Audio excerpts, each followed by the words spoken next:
Bonjour à tous, merci de nous rejoindre cet après-midi en direct de la salle des conférences du Sénat. Vous venez de suivre sur notre antenne la séance des questions d'actualité au gouvernement. Nous allons revenir ensemble sur les différentes thématiques débattues par les sénateurs, les questions posées par les parlementaires au gouvernement. Mais on va d'abord commencer par ces félicitations adressées par le Premier ministre Manuel Valls à Gérard Larcher. C'était en effet la première séance des questions d'actualité depuis les élections sénatoriales du 28 septembre dernier et depuis que le Sénat donc a rebasculé à droite. On écoute Manuel Valls. Depuis les élections du 28 septembre dernier, il y a en effet, ça ne m'a pas échappé, une nouvelle majorité au Sénat et je veux de ce point de vue-là féliciter et saluer le président Larcher pour son élection et je ne doute pas que nous aurons ensemble, dans le respect de nos opinions, un dialogue fructueux. Et je veux le dire très clairement ici, devant le Sénat, le gouvernement entend respecter le Sénat, comme je l'ai toujours fait à la place qui était la mienne. Le Sénat, quels que soient les contours de sa nouvelle majorité, doit poursuivre son travail. Il doit continuer à participer pleinement à l'élaboration de la loi. J'ai déjà eu l'occasion de le rappeler. Et je suis heureux de constater que c'est, monsieur le sénateur, votre volonté. Voilà, donc Manuel Valls qui félicitait Gérard Larcher, Manuel Valls qui était interpellé par un sénateur centriste, Vincent Capo-Canellas, sur le positionnement du gouvernement dans une démarche constructive vis-à-vis du Sénat. C'est exactement l'intitulé de sa question. Manuel Valls qui a répondu cet après-midi au Sénat à 3 questions. Il a répondu à François Baroin qui vient d'être élu sénateur. C'était sa première question au gouvernement ici à la Haute Assemblée. François Baroin a interpellé le gouvernement sur les finances des collectivités locales. Et puis Manuel Valls a répondu à une 3e question autour de la situation en Turquie et plus exactement de la situation au Kurdistan. C'est Bruno Retailleau, le patron des sénateurs UMP, qui a interpellé le gouvernement sur ce qui se passe là-bas. On écoute Bruno Retailleau et puis la réponse de Manuel Valls. Allez un jour en Irak, recueillez, mes chers collègues, les témoignages qui m'ont été faits. Ils sont effroyables, ils sont absolument insoutenables. J'ai soutenu, nous avons soutenu, et nous soutenons encore les efforts de la France. Mais je vous pose une seule question. Est-ce bien raisonnable, monsieur le Premier ministre, d'envisager l'entrée de la Turquie dans l'Europe? Angela Merkel, avec Nicolas Sarkozy, avait bloqué le processus. Il y a un an, vous avez ouvert aux discussions un chapitre. Merci de clarifier la doctrine du gouvernement à ce moment crucial des relations internationales. Merci de votre attention. La Turquie, qui est un grand pays, un grand peuple, avec qui nous avons aussi une relation étroite, est engagée dans un processus de négociation avec l'Union européenne. Ce processus n'est pas lié à la situation en Syrie et en Irak. C'est un processus de long terme qui répond à l'intérêt commun de l'Union européenne et de la Turquie. Le président de la République, vous le disiez, à l'occasion de sa visite d'État à Ankara, a rappelé notre position. Les négociations entre l'Union européenne et la Turquie doivent se poursuivre. Et le peuple français sera, le cas échéant, et le moment venu, appelé à se prononcer sur cette adhésion, ainsi que le prévoit notre Constitution. Voilà, donc le Premier ministre qui répondait cet après-midi au patron des sénateurs UMP, Bruno Retailleau, à propos de la situation en Turquie et autour de la ville de Kobané. Gérard Longuet, bonjour. Merci d'être avec nous en direct sur ce plateau. Est-ce que vous êtes d'accord avec Bruno Retailleau? Il faudrait que la France suspende ses négociations avec la Turquie pour son adhésion à l'Union européenne? Totalement d'accord. La Turquie est un très grand pays. Totalement d'accord. La Turquie est un grand pays, mais si elle veut rentrer dans l'Union européenne, elle doit partager nos valeurs. Or, manifestement, dans son attitude à l'égard de la tragédie syrienne, la solidarité religieuse l'emporte sur le respect des droits de l'homme. Et l'Europe, c'est d'abord le respect des droits de l'homme avant la solidarité religieuse. Et visiblement, Manuel Valls n'a pas tout à fait le même point de vue. Je crois qu'il sera obligé d'y venir parce que l'opinion française ne comprend pas que la puissante armée turque soit totalement indifférente à un massacre programmé. Gérard Longuet, vous avez été ministre de la Défense. Oui, je m'en souviens. Monsieur Le Drian, qui est actuellement en poste sur la Défense, a annoncé des suppressions d'emplois, 7500 dans l'armée en 2015. La fermeture également de l'hôpital du Val-de-Grâce. Est-ce que c'est normal que la Défense prenne aussi sa part finalement dans les économies qu'il faut réaliser? Il est normal que la Défense prenne sa part dans les économies demandées au budget de l'État. Elle paye plus que sa part manifestement et par ailleurs elle n'a pas les moyens de financer le budget tel qu'il a été voté puisque ce budget repose pour la défense sur des recettes exceptionnelles qui manifestement ne seront pas au rendez-vous. C'est particulièrement gênant quand le président de la République mobilise nos armées avec des moyens que ce président ne permet pas de financer. On a encore les moyens, selon vous, justement, par exemple, d'intervenir en Irak, mais d'être aussi on est vraiment en Afrique, à la limite, on est parfaitement à la limite, non pas tellement sur les effectifs que sur le maintien en conditions opérationnelles des matériels et sur les munitions. Les OPEX sont financés à concurrence du tiers. Alors on le voit sur ces images, Manuel Valls qui est derrière nous dans la salle des conférences du Sénat, qui vient saluer tous les sénateurs. Là il est avec Roger Carucci. François Patria, bonjour, merci d'être avec nous également en direct sur ce plateau. Le Sénat qui a donc rebasculé à droite le 28 septembre prochain. Et la droite qui veut faire de la Haute Assemblée une institution rénovée, elle veut construire un nouveau Sénat. Est-ce que la gauche menaçait la Haute Assemblée? Je pense que cette rénovation du Sénat, elle est en route. Elle a commencé déjà du temps de Gérard Larcher dans son premier mandat. Elle a été poursuivie sous Jean-Pierre Bel. Et j'ai compris que Gérard Larcher voulait peut-être faire exister plus le Sénat aujourd'hui. Il est certain que la précédente présidence était sans doute volontairement un peu effacée et pas dans le rôle qu'on peut attendre aujourd'hui du Sénat. De gauche qui dit ça. Je vous le dis, je le dis. Je pense que nous avons collectivement pas vraiment réussi la présidence de gauche au Sénat. C'est de la faute d'abord à l'ensemble des sénateurs, à l'ensemble de la gauche, sans doute à toutes ses composantes et à une majorité qui n'a pas fonctionné. Pour que le Sénat retrouve de la visibilité, de la crédibilité, il faut faire des réformes structurelles importantes? Déjà, il faut qu'il y ait une cohérence quand il y a une majorité et un Sénat et une direction qui sont dans la même couleur ou dans la même obédience politique. Il serait normal qu'ils fonctionnent ensemble. Or, ce dysfonctionnement entre une majorité sénatoriale qui devait soutenir le gouvernement et qui ne l'a pas soutenu a donné du Sénat une image qui le rendait pour certains inutile. On a dit à quoi sert le Sénat? Donc c'est contre ça qu'il faut lutter aujourd'hui. Et le Sénat doit s'exprimer. Mais je pense que Jean-Pierre Bel a aussi, lui, parfaitement commencé à rénover le Sénat. Gérard Longuet. Je trouve François Patria parfaitement honnête. Je crois que le premier devoir d'une majorité sénatoriale, c'est d'être cohérente, et nos adversaires en ont parfois manqué dans la période précédente. C'est un signal fort pour nous, et nous devons faire attention, car vous avez dit la droite, c'est la droite et le centre, il n'y a pas de majorité absolue de l'UMP, article 1. Article 2, lorsqu'il y a une majorité au Sénat, elle ne doit pas méconnaître la majorité de l'Assemblée nationale, car sinon, nous avons un système parlementaire qui ne peut pas fonctionner. Nous savons que l'Assemblée nationale a le dernier mot, nous pouvons avoir une attitude frontale, ou nous pouvons avoir une attitude de dialogue. Et c'est ce que vous allez privilégier?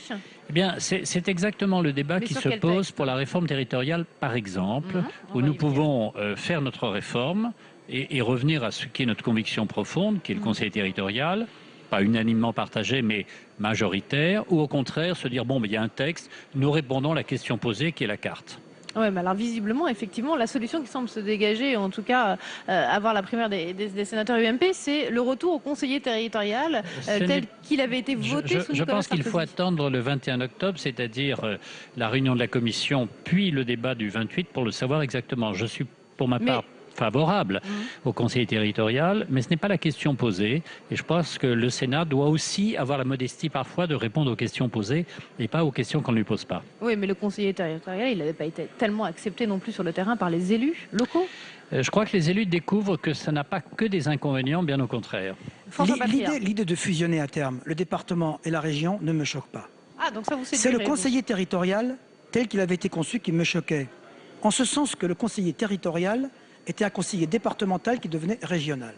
Et de facto, lorsqu'il siégeait à l'Assemblée régionale, il ne pouvait plus y avoir d'autorité du président du conseil régional parce que chaque président du conseil général venait défendre son territoire, son rond-point, sa boutique, sa salle des fêtes, ses routes.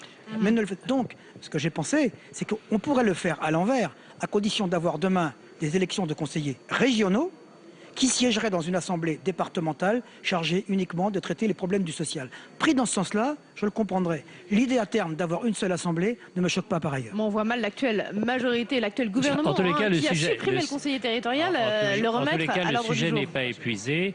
Le sujet n'est pas épuisé et malheureusement, à l'occasion de la deuxième lecture, nous ne pourrons pas l'épuiser parce que vous connaissez le système dit de l'entonnoir. On ne peut en deuxième lecture n'introduire que les amendements qui modifient ce qui a été accepté, mais qui ne remet pas en cause ce qui est accepté en première lecture. Mais tout de même, Manuel Valls, qu'on voit sur ces images et qui est derrière nous dans cette salle des conférences, est-ce que vous attendez de son discours du 28 octobre devant le Sénat une certaine inflexion de sa politique en matière territoriale? Si vous voulez, en matière territoriale, et c'est là où je serais peut-être en désaccord avec François Patriat, je souhaite une clarification des niveaux de responsabilité. Je pense qu'on ne peut pas laisser au département la seule responsabilité du social qui est très ingrate et qui ne correspond pas à la vie locale. Surtout si nous avons des grandes régions. Plus la région est grande, et c'était le sens du rapport Kratinger-Raffarin, plus les départements doivent être clarifiés dans leurs responsabilités, en particulier leur responsabilité de développement local.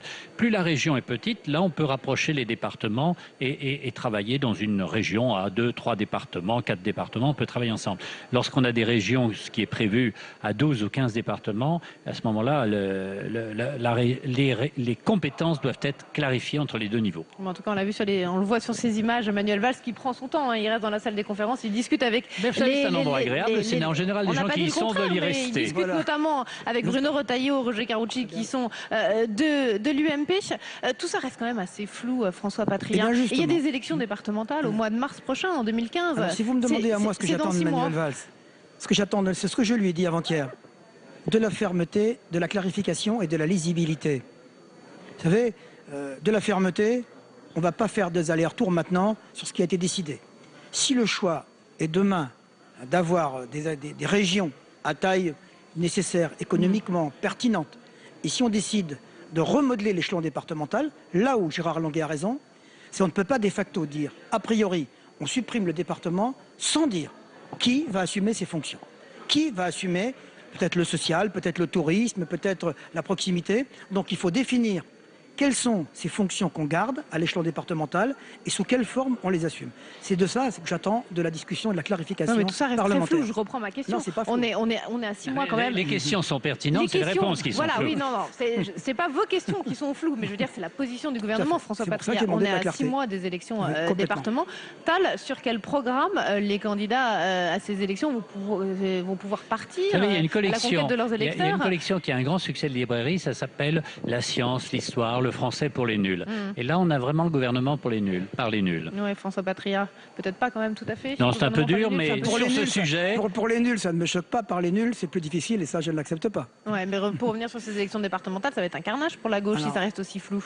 Je suis très inquiet à titre personnel parce que, d'abord, il y a une succession d'échecs qui risquent de se poursuivre, sauf, et je l'espère, nous sommes condamnés à réussir. Personne ne peut souhaiter l'échec du gouvernement dans la conjoncture actuelle. Il faut que ce gouvernement réussisse à la fois sur la politique budgétaire qu'il a entamée. Et moi, je ne suis pas hostile aujourd'hui aux économies demandées aux collectivités locales dans le fonctionnement. Je vous dis pourquoi. Ce qu'on économise sur le fonctionnement, on le rétablit en marge brute pour pouvoir investir. Donc si demain on pense que l'investissement est la clé de la réussite, il faut économiser sur le fonctionnement. Et je m'appliquerai à moi-même, dans la région que je préside momentanément, le principe de la diminution des frais de fonctionnement pour pouvoir garder la capacité d'investissement. Alors on va parler finances des collectivités locales avec Hervé Maurey qui va nous rejoindre. Gérard Longuet, je vous remercie d'être venu sur notre plateau. On va écouter... Ce n'était pas un long voyage depuis l'hémicycle. Merci d'être venu. On va écouter François Baroin. C'était la première question du tout nouveau sénateur Baroin au gouvernement cet après-midi dans l'hémicycle du Sénat. Il a interpellé le gouvernement justement sur les finances des collectivités territoriales. On écoute sa question ainsi que la réponse de Manuel Valls. Je veux vous alerter, Monsieur le Premier ministre, sur la réalité de l'effort qui est demandé aux collectivités locales. Vous avez été l'un des nôtres, d'ailleurs, comme maire, et vous savez l'exigence et la difficulté d'arbitrer dans ces budgets. Mais demandez aux collectivités locales, dans un discours d'ailleurs qui flatte un peu une forme de populisme, rendant les collectivités locales responsables d'une partie de la gabegie de la dépense publique, ce qui n'est pas acceptable. Demander aux collectivités locales et au bloc communal, notamment, de porter l'équivalent de 38 milliards d'efforts, c'est-à-dire une suppression de 30% des dotations d'équipement et de fonctionnement, c'est absolument intenable. Ma question est double, Monsieur le Premier ministre. Avez-vous à votre disposition des études précises sur l'impact en termes de croissance, de disparition d'emplois dans le bâtiment, les travaux publics, toutes les filières artisanales amont et aval, que peuvent induire ce type de mesures? Ma deuxième question, elle est peut-être plus sous forme d'ouverture. Êtes-vous prêt, vous-même, à piloter un groupe de travail de remise en cause d'un calendrier de participation de l'effort des collectivités locales, non pas pour être sur les 3 ans à 38 milliards, mais sur un terrain qui serait acceptable pour tous, pour les collectivités qui porteront la part de l'effort et pour l'État qui doit montrer le chemin? La parole est à Monsieur le Premier ministre. Vous avez la parole, Monsieur le Premier ministre. Merci, Monsieur le Président. Monsieur le ministre, Monsieur le sénateur, je vois que vous êtes pleinement dans vos fonctions et peut-être même dans vos futures fonctions en prenant ainsi la défense des collectivités territoriales. Oui, j'ai des informations. Mon passage au ministère de l'Intérieur me permet d'avoir des éléments. Et quelques fiches, Monsieur Carucci. Alors voilà, petite plaisanterie de Manuel Valls quand il répondait à François Baroin pour décrypter. François Baroin est candidat à la présidence de l'AMF, l'Association des maires de France. Ça, c'est pour les non-initiés. Quand même, sur les finances des collectivités territoriales, d'abord, je salue Hervé Maurey, sénateur centriste qui nous a rejoint. Merci d'être avec nous sur ce plateau. Il y a eu ce rapport de la Cour des comptes cette semaine qui note un nouveau dérapage des dépenses des collectivités territoriales. Est-ce qu'il ne faudrait pas une loi de programmation des finances locales, Hervé Maurey, pour essayer de contenir un peu ces dérapages? Écoutez, qu'il y ait des dérapages, c'est logique, puisque l'État ne cesse depuis des décennies, ça date pas de 2012, que les choses soient claires, de transférer des charges nouvelles aux collectivités locales. Alors c'était à peu près supportable, parce que dans le passé, chaque année, les dotations augmentaient, mais là, ça ne l'est plus, puisqu'après le gel qui a été mis en place, maintenant, on a une baisse très forte. Et c'est ça qui est insupportable. Moi, je peux comprendre, compte tenu de la situation de nos finances publiques, qu'il y ait une baisse des dotations, même si je trouve que l'essentiel des économies de l'État repose sur les collectivités locales, mais qu'au moins on cesse de transférer des charges alors qu'on baisse les dotations. C'est ça qui n'est pas acceptable. Est-ce que ça justifie pour autant une progression de la masse salariale des collectivités territoriales? Dès lors qu'on nous transfère des charges, il faut bien les assumer. Je vais prendre un seul exemple qui va arriver aux collectivités, aux communes dans certains territoires. On va avoir à gérer l'instruction des permis de construire que faisait avant l'État. Il va bien falloir payer les agents qui avant étaient payés par l'État. Ils vont bien devoir être payés par les collectivités locales pour qu'on continue dans ce pays à instruire des permis de construire. Alors Didier Migaud, le président de la Cour des comptes, il vous invite à plus de management quand vous êtes à la tête d'une collectivité et à créer plus de synergie. Qu'est-ce que vous avez envie de lui répondre, François Patria? Je pense que l'État demande aux collectivités locales le même effort qu'il se demande à lui-même, d'abord. Et que dans l'opposition comme dans la majorité, personne ne peut dire aujourd'hui que quelle que soit la majorité de demain, on ne demandera pas un effort aux collectivités locales. Et personne ne peut dire aujourd'hui qu'il y aura demain une hausse des dotations. Quand j'entends certains candidats potentiels, quand certains parlent de candidats potentiels disent qu'ils vont diminuer non pas de 50 milliards, mais de 100 milliards d'économies, il faudra bien qu'ils les prennent quelque part. Et les collectivités elles-mêmes qui ont montré globalement, c'est vrai pour certaines, elles perdurent à monter aujourd'hui leur budget.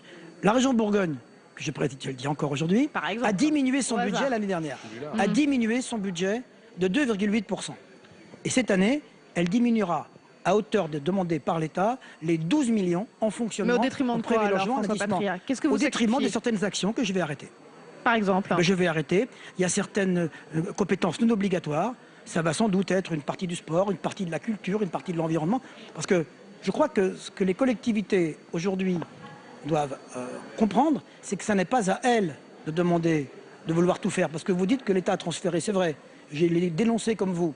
Mais dans le même temps, les collectivités veulent tout faire. Je suis, moi, pour la suppression de la clause de compétence générale. Non, je l'ai toujours été. Depuis 2008, je le suis à l'ARF. Il y a eu tellement d'allers-retours. Mais depuis 2008, je le suis à l'ARF. J'étais bien seul à l'époque à le demander. Je l'ai demandé qu'un sénateur qui était président du Conseil général de l'Orne, d'ailleurs. Hervé Maurey. Je dois dire deux choses. D'abord, ça me fait sourire de voir qu'aujourd'hui la gauche justifie la baisse des dotations alors qu'elle hurlait quand le gouvernement précédent se contentait de geler les dotations. Et ensuite, sur la clause générale de compétences, générale de compétences, j'ai toujours été favorable à ce qu'on la supprime, mais une époque qui n'est pas si lointaine, la gauche l'a même rétablie, puisqu'elle a été rétablie par le gouvernement Ayrault en 2013. Donc maintenant, on revient à dire qu'il faut la supprimer. Là-dessus, je suis d'accord, parce que ce qui coûte très cher, c'est justement le fait que toutes les collectivités puissent s'occuper de tout. Et j'ai toujours été favorable. C'est d'ailleurs pour ça que je n'avais pas voté la loi Sarkozy de réforme des collectivités locales de 2010, parce qu'on ne changeait rien là-dessus. J'ai toujours été favorable à ce qu'on clarifie les compétences, à ce qu'on dise le département il fait ça, la région elle fait ça. Hervé Maurey, est-ce que vous pensez qu'une position va pouvoir être trouvée avec la gauche sénatoriale lors de l'examen du texte la semaine prochaine, dans 10 jours, sur le redécoupage des régions ? Et après le discours de Manuel Valls, ici devant les sénateurs? Écoutez, j'ai entendu tout à l'heure le Premier ministre qui disait que son discours allait mettre de la cohésion. J'ai envie de dire, il est temps, parce qu'on n'y voit vraiment pas clair. On parlait de la clause générale de compétences, elle a été supprimée, on veut la remettre. On nous parle maintenant de grandes régions, alors que pendant des années, la gauche s'est opposée notamment à la fusion de la Normandie dont je suis élu. Au début de l'année, le président de la République faisait son attachement au Conseil général. Ensuite, on a dit qu'on allait les supprimer. Puis maintenant, on dit qu'on va les maintenir dans les départements ruraux, sans que personne ne sache ce que c'est qu'un département rural. Donc, j'allais dire vivement que le Premier ministre clarifie les positions du gouvernement sur ce sujet. On est vraiment en attente du discours du 28 octobre. Merci beaucoup à tous les deux d'être venus sur notre plateau. Fermeté, lisibilité, cohérence. Voilà, merci. Monsieur Maurey a raison. Puissiez-vous être entendu. Oh là là là là. Quelle unanimité sur cette réforme territoriale de gauche et de droite. Eh bien, le discours du Premier ministre, on pourra le suivre en direct sur notre antenne. Ce sera le 28 octobre prochain. Dernière page de cette émission consacrée au projet de loi sur le terrorisme, examiné cette semaine par le Sénat et qui devrait être voté cet après-midi par la Haute Assemblée. Je vous propose d'écouter Bernard Cazeneuve, le ministre de l'Intérieur. C'était tout à l'heure lors de la séance des questions d'actualité au gouvernement. D'abord, nous voulons prévenir le départ de ceux qui s'engagent sur le théâtre des opérations terroristes avec le risque auquel ils s'exposent de la mort sur le théâtre de ces opérations et le risque auquel s'expose le pays après leur retour, de voir ces individus qui ont fréquenté toute forme de violence et d'actes barbares être inspirés sur le territoire national par les seuls instincts de la violence, ce qui expose bien entendu la sécurité des Français. Nous avons mis en place une plateforme de signalement pour les familles qui permet la mobilisation de tous les préfets, tous les procureurs, ainsi que de l'ensemble des administrations de l'État, du ressort territorial de ces familles et de ces jeunes qui sont concernés par le basculement dans d'éventuelles entreprises terroristes. Mais il fallait aller au-delà. Et la loi prend un certain nombre de mesures qui sont destinées à protéger nos concitoyens du risque terroriste. Allez, on parle de ce projet de loi antiterrorisme avec Esther Benbassa, sénatrice verte. Bonjour, merci d'être avec nous. Le groupe écologiste a beaucoup combattu ce texte dans l'hémicycle ces 2 derniers jours. Notamment, vous le critiquez pour les atteintes aux libertés individuelles. Je pense par exemple à l'invalidation du passeport ou de la carte d'identité pour interdire la sortie ou l'entrée du territoire français. Est-ce que ces mesures, quand même, ne sont pas justifiées dans le climat actuel ? Il va de soi que tous nous sommes mobilisés contre le terrorisme. Personne ne peut dire le contraire. Enfin, ça serait vraiment être un mauvais citoyen que de dire voilà, le terrorisme ne m'intéresse pas, etc. Non. Le problème, c'est qu'il faut faire une loi de lutte contre le terrorisme, mais sans oublier que les libertés individuelles, ce sont le fondement de notre démocratie. Et on ne peut pas les brader au nom de la sécurité. Et c'est vraiment un principe intangible. D'ailleurs, la présidente de la CNCDH a tenu le même discours sur ce sujet. Commission nationale des droits de l'homme. Bon, c'est vrai qu'il faut prendre ces mesures, mais il n'y a pas eu une grande écoute sur ces questions, parce que aujourd'hui on est dans un régime ouvert, libéral, nous sommes en démocratie, mais demain ça peut être un régime répressif qui peut appliquer la même chose pour. Mais le ministre, Esther Benbassa, le ministre est pourtant engagé pendant la séance à revenir, à abroger éventuellement ces dispositions si le problème se tarit. Mais vous savez bien que le problème ne va pas se tarir demain. On ne peut pas quand même passer au niveau de la liberté d'expression de la presse, faire basculer la presse sur Internet en dehors de la loi de 1881. À savoir que, disons, qu'un journal dise voilà, le PKK a avancé et obtenu des résultats tangibles à Kobané. Alors le journal sur Internet, il va être puni pour provocation, mais pas la presse écrite. Deuxièmement, il y a l'article 9 qui pose un vrai problème. On va nous prendre pour des gens complètement inconscients, incapables de s'occuper d'Internet. On interdit les sites.